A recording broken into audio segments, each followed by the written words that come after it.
Assalamualaikum warahmatullahi wabarakatuh. Halo guys, sebelumnya perkenalkan nama saya Walia Zaski Syahda dengan NPMS 1D023010. Di sini saya akan membahas tugas mata kuliah Manajemen Sumber Daya Manusia berdasarkan topik ataupun sumber jurnal yang sudah saya pilih, yaitu analisis kinerja perusahaan dengan menggunakan metode Balance Scorecard pada PT Nengga Pratama Intar Nusantara. Baiklah, di sini saya akan membahasnya satu persatu ya. Dalam era globalisasi ini, persaingan bisnis meningkat sangat pesat. Perusahaan dituntut untuk meningkatkan kinerjanya agar dapat bersaing di dunia bisnis. Kemampuan perusahaan itu untuk tumbuh dan berkembang juga ditentukan dengan keunggulan bersaing yang dimiliki perusahaan tersebut. Saat ini, pengukuran kinerja perusahaan menjadi salah satu yang sangat penting bagi manajemen untuk melakukan evaluasi terhadap kinerja perusahaan maupun kinerja pegawainya dan perencanaan tujuan di masa yang akan datang. Nah, selanjutnya PT Nengga Pratama Intar Nusantara ini termasuk perusahaan yang bergerak dalam bidang dagang dan jasa ya teman-teman, yaitu distributor kendaraan dengan merek Hino, servis dan penjualan spare part yang bekerja sama langsung dengan pihak PT Hino Motor Sales Indonesia. Nah, selanjutnya yang kita bahas yaitu PT Nengga Pratama Intar Nusantara ini memerlukan metode pengukuran kinerja yang dapat mendeskripsikan faktor apa saja sih yang dapat mempengaruhi kinerja perusahaan di masa yang akan datang tersebut. Metode Balance Scorecard ini memungkinkan perusahaan ini untuk melakukan pengukuran kinerja yang tidak hanya terbatas pada perspektif keuangan. Tetapi metode ini juga dapat melengkapi aspek-aspek tersebut dengan memperhatikan ukuran pelanggan, proses bisnis internal, pertumbuhan, serta pembelajaran. Nah, next metode Balance Scorecard ini termasuk salah satu alat strategis yang dapat membantu pelaku bisnis dalam menjabarkan visi organisasi ke dalam berbagai ukuran, sehingga memudahkan pelaku bisnis tersebut dalam menjalankan strategi. Metode Balance Scorecard ini juga menerjemahkan visi serta strategi ke dalam berbagai tujuan dan ukuran.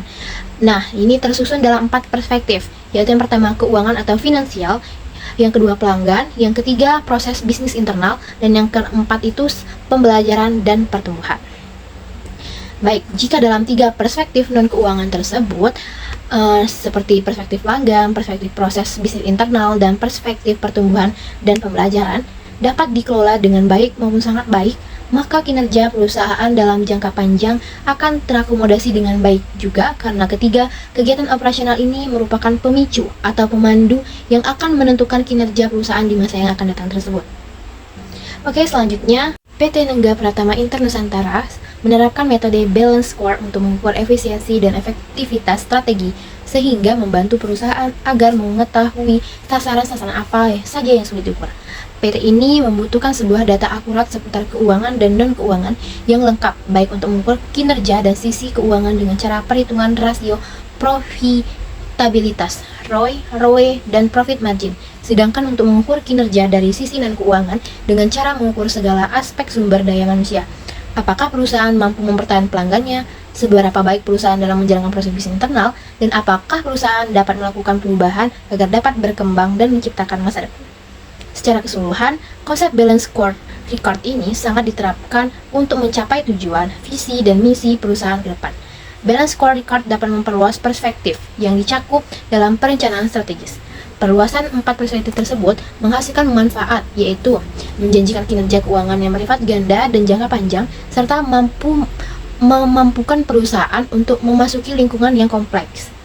Balance Scorecard ini metode yang mewajibkan personal untuk membangun hubungan sebab akibat antara keluaran yang dihasilkan sistem perencanaan strategik.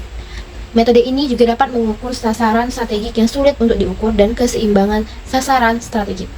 Nah, selanjutnya kita bahas apa saja sih keunggulan metode Balance Scorecard ini yang telah dianalisis oleh PT Nengga Pratama tersebut. Yang pertama ada komprehensif, yang kedua ada koheren, yang ketiga terukur, dan yang keempat yaitu seimbang.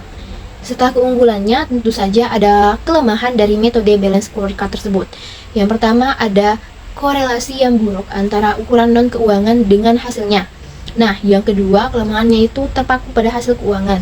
Nah, yang ketiga ukuran-ukuran yang tidak diperbarui, dan yang terakhir terlalu banyak pengukuran yang dilakukan sehingga manajernya kurang fokus. Nah, berdasarkan beberapa penjelasan sebelumnya, terdapat beberapa kesimpulan. Yang pertama, perspektif keuangan. bahwa pencapaian pendapatan yang dilihat dari rasio OPM, ROI, dan ROE dari tahun 2015 ke tahun 2016 mengalami penurunan laba. Nah, perusahaan ini disebabkan akibat banyaknya biaya-biaya yang dikeluarkan sehingga pemegang saham belum mampu mengendalikan biaya untuk mencapai tingkat keuangan yang maksimal. Yang kedua yaitu perspektif pelanggan, menunjukkan retensi pelanggan PT Nengga Pratama Internusantara menurun dalam mempertahankan pelanggannya. Namun, dari akuisisi pelanggan PT Nengga Pratama Internusantara mampu dalam memperoleh pelanggan baru dalam kepuasan pelanggan pada PT tersebut. PT tersebut mampu menangani keluhan dengan adanya penurunan keluhan pada tahun 2016 tersebut. Yang ketiga yaitu perspektif proses bisnis internal, bahwa PT Nengga Pratama Internusantara sudah menjalankan bisnis dengan baik berdasarkan keunggulan layanan purna jual yang dimiliki perusahaan dan diketahui perusahaan sudah melakukan yang terbaik untuk meningkatkan efisiensi, efektivitas, serta ketetapan dalam proses transaksi. Dan yang keempat itu perspektif pertumbuhan dan pembelajaran. Dilihat dari pelatihan karyawan dinilai masih kurang sehingga mengakibatkan produktivitas karyawan belum maksimal. Namun, dilihat dari retensi karyawan menunjukkan bahwa PT tersebut dapat mempertahankan karyawannya dengan baik. Dan yang terakhir adalah kinerja PT Nengga Pratama Internasional ini sangat perspektif dalam hal proses bisnis internal. Sedangkan pada hal perspektif keuangan, perspektif pelanggan, perspektif pertumbuhan, serta pembelajaran belum optimal dan seimbang dalam mengendalikan berbagai kekurangan. Baik, itu saja beberapa penjelasan saya berdasarkan materi tersebut. Saya ucapkan terima kasih. Wassalamualaikum warahmatullahi wabarakatuh. Dadah.